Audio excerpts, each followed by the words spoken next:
Alright, so this is a quick, short guide for Living Liquid Shield Healing. I'm on Sage, so I'm just going to go over what Sage can do specifically. I'm not a Scholar main. I'm not going to give you comparisons.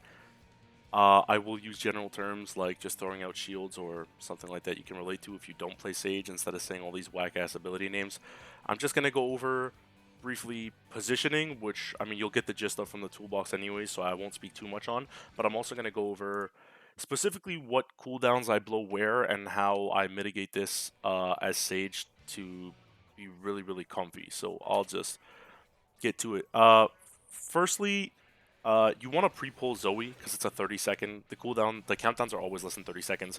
Pre-pull Zoe so you get a big Eucrasian Prognosis, which is just your standard shield. You can see it just went up there for the first Cascade.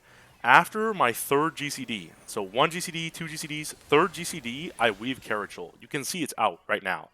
This sort of covers the tank for the autos and the cleave they just took right there. Not the main thing that we Carachol early for. Cascade gets covered. Carachol's almost out by the time it's gone. You can see Carachol's got 2 seconds on it. It covers Cascade, no problem. After Cascade happens, I throw out Physis, which is a regen, and I'll throw out Eucrasian Prognosis, which is another shield, okay? So the reason I do that is obviously, I mean, the healer I'm with right now is godlike, by the way, so don't expect it to be this smooth every time, but this is a really good example of, like, very, very good healing, very comfy for LL. So I don't know what the Astro's throwing out. It's really comfy. The reason I put shields out here is because for you can see the P range over here, he's going to bait a tornado, and the caster over here is going to bait a tornado like Protean, right? So the first one, obviously, they dodge. The second one, they have to eat it. So that's going to do like a certain amount of damage to them. That's not really good. When they pull the doll's going to be auto-attacking them. So like I said, this healer is really, really good, so you'll see here that they don't take much damage from this. I'll pan over to the P range. You can see that's the baited one, and then he's going to take a tornado to the face. And normally they're going to take a decent amount of damage. See there, he got his health topped up a little bit. Normally they'll be lower health than this. So I would recommend that one of you, the healers, the shield in this case, stands next to the P range. So I cover the P range. I'll say I'll spot the P range after they get hit, and the regen will spot the caster. So here they have like a decent amount of health. I still swift and just throw him like a GCD anyways just to top him. And I start moving mid after the purple exhaust AoEs go off. If you get clipped by more than one of them, you'll explode and die. So after they go off, I move mid. I throw out Eucrasian Prognosis right here. You can see, where is it? Right here. That's the shield. Because we're going to be feeding dolls, and dolls do a lot of damage. Carachol comes up right here. See? Right here. If you don't Carachol third GCD weave in the opener to barely cover Cascade, you won't have Carachol here. It's pretty good mid. It's pretty good for doll feeds. So the first 2 dolls feed at the same time. Carachol covers it. I'm going to throw out another Eucrasian Prognosis, so we're shielded again. God bless. Aspected Helios. I think he has neutral sect on. I don't see it. He does. So we're getting another shield on top of that from the Astro. He's goated. This is really comfy. The 2 exhausts go off from the caster in the P range. Don't AoE, you'll kill the dolls. They come in, double feed, no problem. Carachol covered all of that. That's mid. I'm going to Eucrasian Prognosis again to put another shield on us. There it is right there. And now we're going to line up for Proteans. Now, as the healer, your shield healer, your position is going to be to go, remember that the middle tornado there is south. You're going to go northeast.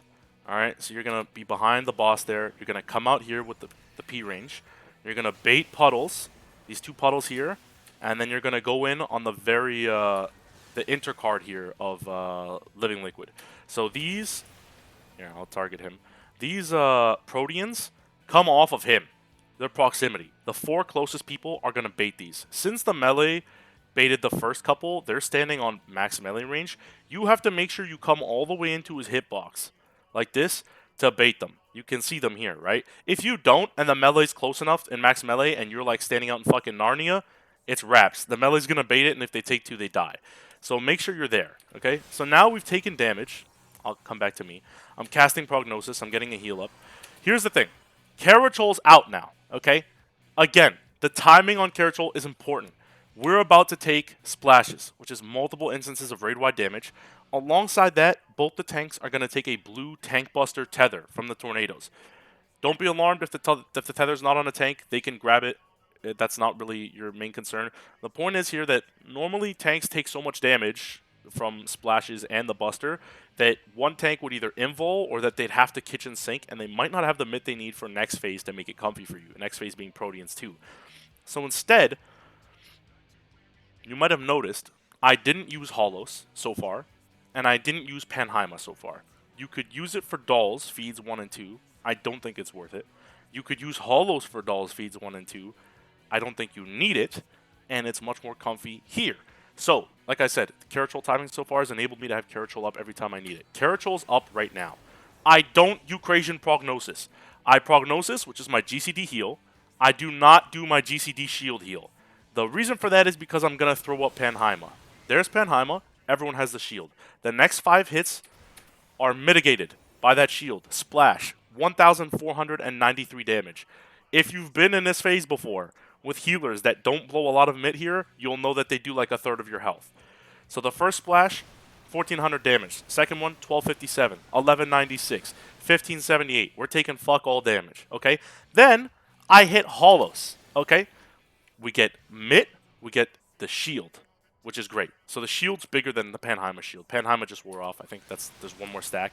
We get the Holos shield up, the Holos mit up, and now we have all that mit running off into this cascade. It's not a lot, but look at our health during... Rewind the video if you want. I don't know if... Whatever, if you're watching this real time. Just rewind and go back to splashes and look how much damage we took. Every splash was sub 2k. If I was a white mage here, I blow Temperance here. If you're trying to have this comfy of like splashes, you'll see on Living Liquid. Oh, where's he at? Liquid, Liquid, give me the boss. Can I really not? Liquid. How do I target? There we go. He has Addle on him. He has Reprisal on him. So, normally I'll say, like, I'll tell the ninja to feint that, I'll tell the summoner to Addle that, and I'll tell the dancer to Samba that. So we'll have Samba on top of that.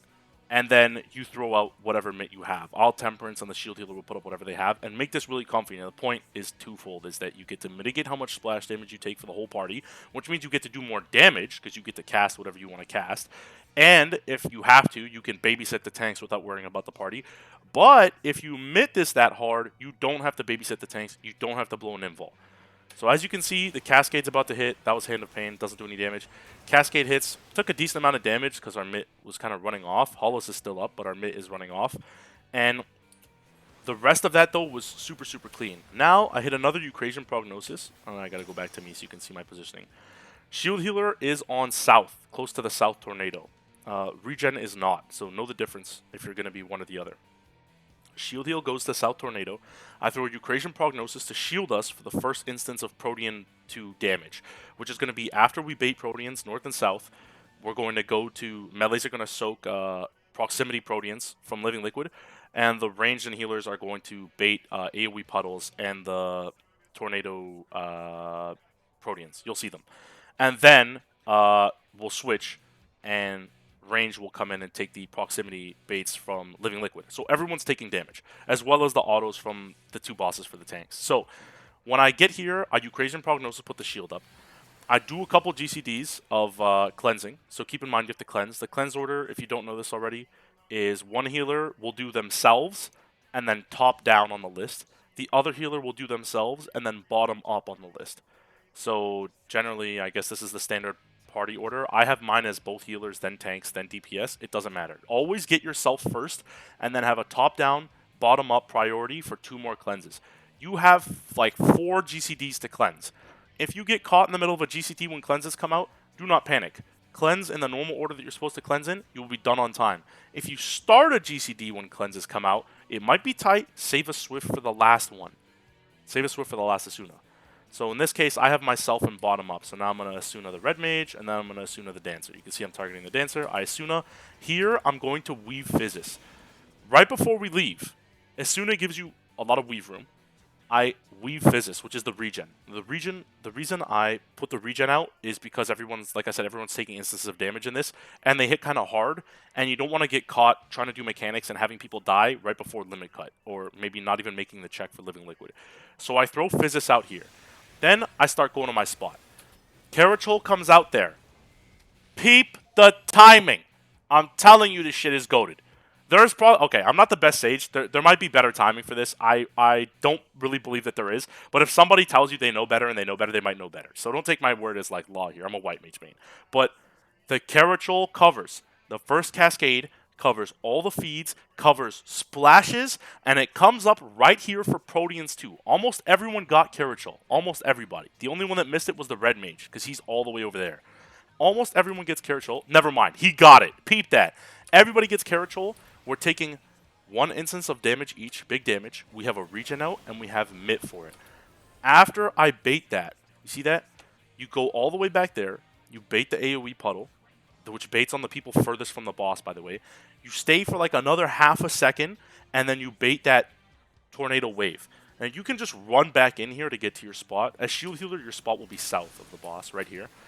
But also, if you move out to the side a little bit, you can just Icarus in. If you Icarus through the tornado, there will be like a fraction of a second where you're inside the tornado. If it's the same fraction of a second that the server ticks, you're going to die to Dropsy. You can see I have... No, I don't have Dropsy. It's just water resistance down. But sometimes you'll go through it and you'll have no problem. Sometimes you'll go through it on the server tick and die. Anyways, after you come in, Zoe's back up because I pre-pulled it mad early. And then I do another Eucrasian Prognosis here after I soak my wave. But you'll see everybody lives with a pretty comfy amount of health. And that's because I had Physis out, I had Carachol out, and I'm sure the Astro had something crazy going on too. He was doing a really good job on regen. After this, Eucrasian Prognosis comes out with Zoe. There's some fat shields. Keep an eye on the off tank. He's getting his shit kicked in by Liquid Hand. Please keep an eye on the off tank. I'm begging you. Every time you finish Proteans 2, and you're like, damn, I can't believe everyone survived, remember to look up at the off tank, and remember my words, he'll be like sub 5k health. I swear to you. He is always getting his shit kicked in. He's running out of cooldowns. So he's over there getting kicked by Liquid Hand. Then you bait Open Hand, and you come back to Living Liquid, and you're done the phase. So that's it. The Eucrasian Prognosis there, by the way, with the Zoe, if you're wondering. On the tanks, it wore off because they took damage. Some people got hit so that like they used it or they weren't in range of it. But the rest of us get to keep it. You should probably throw another one out here because essentially you just want everybody to have the shield going into limit cut. This limit cut doesn't go well, so I'm not going to show you. But you just want everyone to be shielded. As you can see, everyone's got their shields up. I hit Eucrasian Prognosis again. You're going to need it for limit cut. As a quick aside, going into limit cut, everybody only gets hit once. It's non-lethal damage. Don't stress healing in the middle of limit cut, especially if you're learning it. Just remember that after all the limit cuts are done, you should come mid, top everyone, and throw heals. And if you have like Carachol, for example, like submit, you can throw at 10%. You can throw that out because you're going to take like a really, really big instance of damage. However, if you have LB1, which we don't right now, a tank can LB the J-Kick intro from BJCC, and that will also help a great deal. Otherwise, yeah, that was Sage shield healing that phase. Keep in mind the Astro I was playing with was absolutely godly, really, really good regen heal. It might not always be so comfortable, but do not like try to like run from GCD healing in T, especially in Living Liquid, especially in BJCC. You're going to be GCD healing. Really good healers and really good tanking and good party mate can mitigate that, obviously, like we just had there. But remember how many times I hit Eucrasian Prognosis. Like the shields have to come out, heals have to come out. You have to do like a certain amount of work. This isn't one of those fights where you could just kind of hit glare most of the time and occasionally throw like a rapture and you'll be fine. Unfortunately, this is one of those fights where you have to GC deal and embrace GCD healing. Embrace it. You have to do it. Everybody has to survive for you to be able to do mechanics. So there's no problem with that. There's no problem with safety gaming to see the next phase or to comfortably be able to get past mechanics and be able to prog. So, you know, get used to it. It's going to happen in this fight. If you need the piety, build a little extra piety. It can happen. But otherwise, yeah, follow this guide for positioning, for safety, shield healing, and being comfy. If you don't want to spend, by the way, all of your mitt on splashes, you do not have to. If you find that people aren't mitting or your regen's not healing enough during doll feeds and it's problematic, I'd blow hollows. Hit the first 2 doll feeds, blow Ixatrol. Oh, I didn't blow Ixatrol, by the way. You're holding Ixatrol, which is like your OGCD heal, that whole time. In that case, I was holding it that whole time for like kind of an emergency. I don't really need it. So that time during doll feeds, what I'd recommend is if you feed first and second doll and you're like on the brink of death and you know exhaust is about to go out and you're gonna feed third and fourth doll, hit Ixatrol. If you feed first and second doll and shields come out and you know you mitted it and your health is looking fine, don't blow exit troll, and instead you can use it right after third and fourth doll feeds. It will help top the party a little bit before Proteans. It'll also help the tanks since they're literally about to get tank busted there. So that's that timing. But yeah, if you feel like you need to save something, like personally, if I had Ixotrol up for first and second doll feeds and people were still dying to that, or people were still dying to like third and fourth, like my regen was legit griefing me, I'd blow hollows.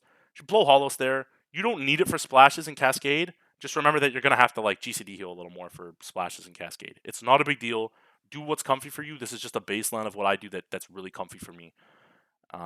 And that's it. And don't be afraid to tell your co-healer to do their job and GCD heal if you're getting fucked. I see that all the time. Seriously. If they're not pressing buttons, they have to press buttons. Everybody has to do their part. It is an ultimate. So I think that's it. Catch you later.